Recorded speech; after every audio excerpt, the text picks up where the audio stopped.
지금 당신의 마음에 단비가 내립니다. 나의 운명이 바뀌는 시간. 안녕하세요. 관계의 단비입니다. 여러분, 기적은 절대 멀리 있지 않습니다. 지금 바로 내 마음속에서부터 시작됩니다. 오늘은 지난 과거에서 벗어나 오늘 하루를 가장 가치 있게, 복 있게 살아가는 방법에 대해서 말씀드리려고 합니다. 먼저 제 이야기를 한번 해보겠습니다. 저는 상처를 한번 받으면 다른 사람보다 더 많이 아파하고 오랫동안 아파합니다. 육체의 상처를 입어도 그렇고 마음의 상처를 입었을 때도 그렇습니다. 정말 피곤한 성격이죠? 그렇습니다. 저는 그런 사람입니다. 그런데 저는 약 10년 전까지만 해도 제가 그런 사람이었는지 스스로 전혀 알지 못했습니다. 나 자신이 어떤 사람인지도 모른 채 나의 상처 속에 갇혀 있었고 과거에서 헤어나오지 못했습니다. 저처럼 자신의 상처만 바라보고 과거에 머물러 있는 사람들의 특징은 첫 번째로 스트레스를 굉장히 많이 받습니다. 왜냐하면 지금 내 상처, 내 문제에 대해 생각할 것도 많은데 그럼에도 불구하고 나에게 하루라는 시간이 주어지기 때문입니다. 내가 상처를 받았건 어쨌건 간에 아침에 일어나서 학교를 가고 학교가 끝나면 학원을 가야 합니다. 밤 10시가 다 돼서야 집에 도착하고 나면 나의 상처 플러스 오늘 학교에서 일어난 일 플러스 학원에서 일어난 일들이 머리에 가득 차서 지끈지끈 아파옵니다. 온갖 스트레스를 쏟을 곳이 없기에 어머니께서 잔소리라도 한마디 하시면 그 모든 화를 쏟아내곤 했습니다. 성인이 되어서는 돈을 벌기에 그나마 여행도 다니고 쇼핑도 하며 스트레스를 해소할 구멍이 있었지만 사실 알고 보면 더 큰 문제를 안고 살아갔습니다. 학생 때는 대학 입시만이 거의 유일한 문제였다면 성인이 돼서는 생계와 미래, 인간관계에 대한 고민이 더 많아지고 깊어졌기 때문입니다. 스트레스를 그때그때 풀어야 한다는 생각만 했지 스트레스의 근원이 내 마음속에 있는 줄은 꿈에도 몰랐습니다. 그런데 어느 날 제 마음이 고통을 호소하다 못해 이제는 몸까지 말을 듣지 않게 되었습니다. 호흡이 가빠오고 현기증과 식은땀이 나면서 이성이 마비되는 공황장애가 찾아온 것입니다. 그 당시 제 나이가 19살이었습니다. 거의 매일 악몽과 가위 눌림을 겪고 잠을 자도 피곤한 수면 장애까지 겹쳤습니다. 여러분들 중에도 스트레스를 유난히 많이 받는 성격을 가지신 분이 있다면 이 영상을 끝까지 봐주시길 바랍니다. 자신의 상처와 과거에 매몰된 사람의 두 번째 특징은 불평, 불만이 많다는 것입니다. 쉽게 말해서 남 탓, 환경 탓을 많이 하고 더 탓할 것이 없으면 자신의 팔자까지 탓하게 되는 것입니다. 제 지인은 자신에겐 3가지 복이 없다고 하였습니다. 그것이 무엇이냐 물었더니 부모 복, 남편 복, 자식 복이 없다고 하는 것이었습니다. 그분은 부모 복이 없어서 하고 싶은 공부를 제대로 배우지 못했고 남편 복이 없어서 지금도 일을 놓지 못하고 있고 자식 복이 없어서 매일 속이 썩는다는 것이었습니다. 제가 그분께 그래도 당신은 건강하고 남편도 자녀들도 건강하니까 제일 큰 축복을 받으신 거라고 말씀드렸더니 그분께선 당연히 그렇죠 하면서도 한숨을 푹 내쉬며 자신보다 더 잘 살고 있는 이웃들에 대한 이야기를 하는 것입니다. 그런데 저는 소위 말해 모든 사람들이 보기에 복이 아주 많은 분과도 대화를 나눈 적이 있습니다. 그분의 아버지는 유능한 의사여서 어릴 적부터 유복하게 자랐습니다. 또 유능한 사업가와 결혼을 해서 집에 일하는 사람을 둘 정도이고 자녀들 또한 모두 명문대를 졸업하고 네로라 하는 기업에 입사했습니다. 그런데 참 신기하게도 그런 분 또한 깊이 대화를 나누다 보면 한숨을 내쉬며 집 안팎의 일들 때문에 스트레스를 받고 불평을 하는 것을 보게 됩니다. 마지막 3번째로 자신의 상처와 과거에 매몰된 사람은 자존심 때문에 관계에서 트러블이 끊이지 않습니다. 저는 앞선 영상들에서 많이 말씀드렸듯이 세상에서 관계가 가장 어렵다는 생각이 있었습니다. 그런데 지금 와서 돌이켜보면 내가 내 속에 있는 상처들을 치유받지 못하고 과거에서 벗어나지 못하고 있었기에 성인이 돼서도 여전히 아이로 머물러 있었던 것이었습니다. 속은 아이인데 어른인 척 연기를 하며 살아야 하니 얼마나 힘이 들까요? 어른인 척 해야 하기에 속으로는 싫어도 겉으로는 괜찮은 척, 좋은 척을 해야 하고 내 마음은 좋고 가까워지고 싶은데 상대에게 상처받기 싫어서 수치당하고 싶지 않아서 관심 없는 척, 괜찮은 척을 합니다. 이렇게 이중적인 모습은 자존심이라는 이름으로 쑥쑥 자라나서 내 마음을 파괴하고 관계를 파괴하고 육신의 건강을 해치게 됩니다. 하나님은 사람을 진실하게 창조하셨는데 사람은 악마의 유혹에 넘어가서 악마처럼 거짓말을 많이 합니다. 그런데 놀라운 사실은 자신이 거짓말을 하고 있다는 사실도 모르고 거짓말을 할 때가 많이 있다는 것입니다. 어떤 오랜 친구 둘이 있습니다. 세월이 흘러 서로 사는 게 바빠 연락을 못하고 지냈습니다. 그런데 어느 날 한 친구가 결혼을 한다고 연락이 온 것입니다. 이럴 때 대부분의 사람들 마음속에서는 너가 그동안 연락도 없다가 갑자기 결혼한다고 연락 오니 너무 서운하다 라고 말하고 싶겠죠. 그런데 이놈의 자존심이 뭔지 내 서운한 마음을 들키고 싶진 않으면서도 친구에 대한 배신감은 갚아주고 싶은 것입니다. 그래서 많은 사람들이 결혼 축하해 식장에서 보자 라는 마음에도 없는 말을 하고는 실제로는 식장에 가보지도 않는 것입니다. 관계는 이렇게 자신의 진심을 말하지 못하는 것으로 인해서 오해가 생기고 다툼이 나고 결국 깨어지게 되는데요. 특별히 부부관계에서 이 자존심 싸움은 절정을 이루게 됩니다. 그래서 수많은 부부들이 우리는 상극이다 라고 하며 하나부터 10까지 맞는 것이 하나도 없다고 결론을 내리곤 합니다. 그러나 부부들이 대화하는 모습을 보면 놀라운 공통점을 찾아볼 수 있습니다. 오래된 부부일수록 배우자의 말을 들어주기보다는 자기 말을 하기에 바쁘다는 것입니다. 그러면서 남편은 아내에게 바가지 좀 그만 긁으라고 하고 아내는 내 말 좀 무시하지 말라고 합니다. 부부의 대화 속에서 진실한 대화를 하지 않기 때문에 겉모습은 어른이지만 내 안의 상처로 인격의 성장이 멈춰버린 아이는 상대가 나의 있는 그대로의 모습을 인정해주고 보듬어주고 사랑해주기를 원하고 있는 것입니다. 이처럼 거의 대부분의 사람들은 어릴 적 자신이 받은 마음의 상처를 해결하지 못한 상태로 성장하면서 그 상처를 그대로 가지고는 있지만 잘 덮어놓은 상태에서 결혼을 하게 됩니다. 결혼은 남자와 여자가 부부로 한 몸을 이루는 것입니다. 몸과 마음이 하나 되는 것입니다. 그래서 기분이 좋고 모든 상황이 좋을 때는 몸과 마음이 하나 되어서 최고의 시너지를 냅니다.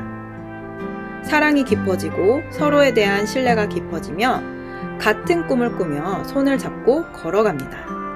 그런데 누구도 예상치 못한 안 좋은 일이 생겼을 때 당황하고 혼란스럽습니다. 그러면서 내 속에 있던 상처가 발동을 하기 시작하는데요.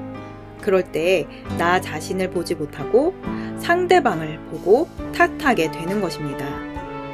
상대 탓을 하면 할수록 내 마음은 잠시 편해질지 모르지만 상대는 한 몸을 이룰 만큼 깊이 사랑했던 사람에게 배신을 당한 것입니다.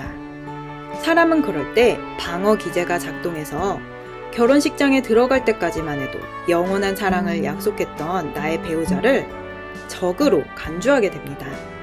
그러면서 나를 보호하고 내가 살기 위해 상대방을 공격하게 되고 결국 원래 있던 상처 위에 더 깊은 상처를 남기게 되는 것입니다. 그럼 다시 저의 이야기로 돌아와서 저는 19살 때부터 공황장애, 수면장애, 위장장애 등 여러 가지 몸과 마음의 병을 안고 살아왔던 사람입니다. 그런데 저는 그것을 어떻게 치료해야 하는지도 몰랐고 결정적으로 그 병의 근원이 내 영혼의 문제라는 것을 전혀 알지 못했습니다. 그러던 어느 날 저의 남자친구를 통해서 교회에서 열린 사람과 사람 치유 세미나에 가게 되었고, 그곳에서 하나님을 만나고 하나님의 사랑으로 이 모든 병들이 치유되었습니다. 하나님께서는 나의 모든 병들을 치유해 주셨지만 제 마음속 가장 근본적인 상처는 기도로 치유해 주시기를 원하셨습니다. 그래서 당시 저는 그토록 원했던 사랑하는 남자친구와의 결혼까지 미루고 오직 기도에 올인했습니다. 하나님, 예수님, 성령님이 누구신지도 모르는 영적 지식이 제로였던 저에게 너무나 감사하게도 저희 담임 목사님께서 성경 말씀을 알려주시고 영의 세계를 가르쳐 주셨습니다. 저희 목사님께서도 목회를 하시면서 인간관계에서 받은 깊은 상처를 안고 몇 년 동안을 하나님 앞에 간절히 기도하시다가 사랑의 은사를 받으신 분이셨습니다. 그렇게 저는 하나님의 사랑을 받고 제 마음속에 있던 깊은 상처를 치유받게 되었습니다. 우리 영혼과 마음속에 있는 상처의 치유는 오직 하나님의 사랑으로 사람을 진심으로 용서할 때 받을 수 있습니다. 마태복음 6장 14절에서 15절 말씀, 너희가 사람의 과실을 용서하면 너희 천부께서도 너희 과실을 용서하시려니와 너희가 사람의 과실을 용서하지 아니하면 너희 아버지께서도 너희 과실을 용서하지 아니하시리라. 아멘. 그렇게 저는 거의 1년이라는 시간 동안 기도를 하고 예수 그리스도의 사랑이 강권적으로 임하여서 내 상처의 근원이 된 사람을 용서할 수 있게 되었습니다. 나에게 가장 큰 상처를 준 사람, 가장 미운 사람을 용서한다는 것은 기적입니다. 세상의 어떤 지식도, 어떤 노력으로도, 어떤 종교로도 용서의 영역은 건드릴 수 없습니다.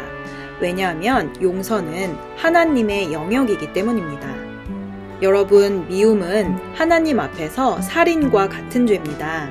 그래서 우리 마음속에 누군가에 대한 미움이 아주 조금이라도 있다면 우리는 모두 지옥에 갈 수밖에 없는 죄인입니다. 지옥은 하나님을 미워하고 사람을 미워하는 곳이기 때문입니다. 그러나 하나님께서는 상처와 미움 속에서 헤어나오지 못하는 나를 그대로 버려두지 않으시고 구원하시기 위해서 육신의 옷을 입고 이 땅에 오셨습니다. 골로새서 1장 13절에서 14절 말씀, 그가 우리를 흑암의 건세에서 건져내사 그의 사랑의 아들의 나라로 옮기셨으니 그 아들 안에서 우리가 구속 곧 죄사함을 얻었도다. 아멘. 사랑과 평화의 주인이신 예수 그리스도를 진실하게 내 마음으로 믿을 때 그분의 영이 내 안에 들어와서 내가 할 수 없는 용서를 이루어 주시고 용서함으로 내 안에 있던 미움의 악마가 쫓겨나고 상처의 뿌리까지 치유되는 것입니다. 10년 전 내 안에 가장 미운 사람을 용서한 이후 저에게 상처 주었던 수많은 사람들을 모두 용서할 수 있게 되었습니다. 그보다 더 중요한 것은 제가 남에게 준 상처들을 진심으로 회개하게 되었다는 것입니다. 하나님이 말씀하시는 회개란 그저 잘못을 후회하고 뉘우치는 정도에서 끝나는 것이 아닙니다. 하나님의 말씀에서 벗어나 사람을 미워하고 상처받으며 상처 주며 살았던 삶에서 사람을 용서하고 축복하고 사랑하는 길로 돌아오는 것입니다. 회개는 내 속에 어떤 더러운 것들이 있는지 명확히 보는 것이 먼저입니다. 그 다음으로 내 속에 있는 더러움을 하나님께 고백하고 주님을 의지해서 내 영혼의 문제를 치유받음으로써 나의 성품과 말과 행동이 변화되는 것입니다. 진실하게 회개한 사람이라는 증거는 내 마음속에 기쁨과 평안이 있습니다. 그리고 겉으로는 사람과의 관계가 화목합니다. 관계의 변화에 있어서는 미혼자들은 부모와 형제와의 관계에서, 기혼자들은 부부 관계에서 명확히 드러나게 됩니다. 저는 과거에는 상처를 받으면 다른 사람보다 몇 배는 더 아파하고 오랫동안 아파했던 사람입니다. 그런데 하나님께서는 저의 상처의 근원을 치유해 주심으로써 상처와 과거에 매몰되어 살아가던 삶을 멈출 수 있게 되었고, 그로 인해 스트레스, 불평, 자존심 등이 많이 줄어들었습니다. 요즘은 5남매를 양육하며 평일에는 2시간씩 기도를 하고 매주 성경 공부와 암송도 하고 대학원에도 다니고 유튜브까지 하며 하루하루 너무나 바쁜 삶을 살아가고 있습니다. 사실 고백하자면 저는 방금 전까지만 해도 제 앞에 놓여진 일들로 인해 막막해하고 있었습니다. 악마는 내가 막막해하고 포기하게 만들려고 제 생각 속에 힘들다, 하기 싫다, 할 수 없다 라고 속삭입니다. 영적 정쟁은 내 생각 속에서 일어나는 것입니다. 그래서 저는 악마의 입을 틀어막고 그동안 제가 하나님께 받은 은혜들을 떠올려 보았습니다. 그러자 제 영혼 깊은 곳에서부터 지금까지 지내온 것 주의 크신 은혜라 라는 찬양과 함께 감사한 마음이 샘솟으면서 주님은 나에게 자신의 생명까지도 아끼지 않고 주시고 나서도 수많은 축복들을 주셨는데 이러고 있을 때가 아니라는 생각이 번뜩 드는 것입니다. 사람들은 5명의 아이를 키우는 것만으로도 벅찰 텐데 어떻게 그렇게 많은 일들을 하느냐고 혀를 내두릅니다. 맞습니다. 예전에 저였다면 시작도 하기 전에 포기했을 일들이 수두룩합니다. 그런데 이 수많은 일들을 감당할 수 있는 이유는 포기하고 싶을 때마다 하나님께 구하면 힘을 주시고 언제나 저와 함께 하셔서 넉넉히 이기게 해주시는 것입니다. 이것이 바로 하나님의 은혜입니다. 교회에서 눈물 콧물 흘리는 것만이 하나님의 은혜가 아닙니다. 진짜 은혜는 하나님의 뜻대로 살려고 안간 힘을 쓰는 사람에게 주시는 세상에서 줄 수 없는 하나님이 주시는 사랑과 위로와 축복입니다. 이로 인해 저는 과거에서 벗어나 오늘 하루를 행복하게 살 수 있게 되었고 미래를 기대하며 살아갈 수 있게 되었습니다. 여러분, 이제 그만 과거 상처의 울타리에서 나와야 할 때입니다. 나의 힘으로는 그곳에서 나올 수 없습니다. 종교도 구해주지 못하고 그 누구도 대신 해줄 수 없는 일입니다.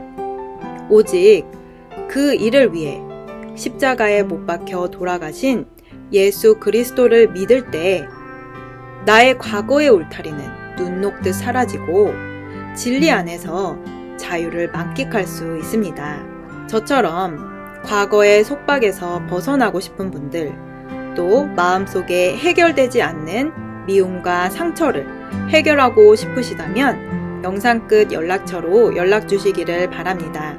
오늘 영상은 여기까지입니다. 끝까지 시청해주신 여러분 감사드립니다. 이 영상이 도움되셨다면 구독, 좋아요, 알림 설정을 부탁드립니다.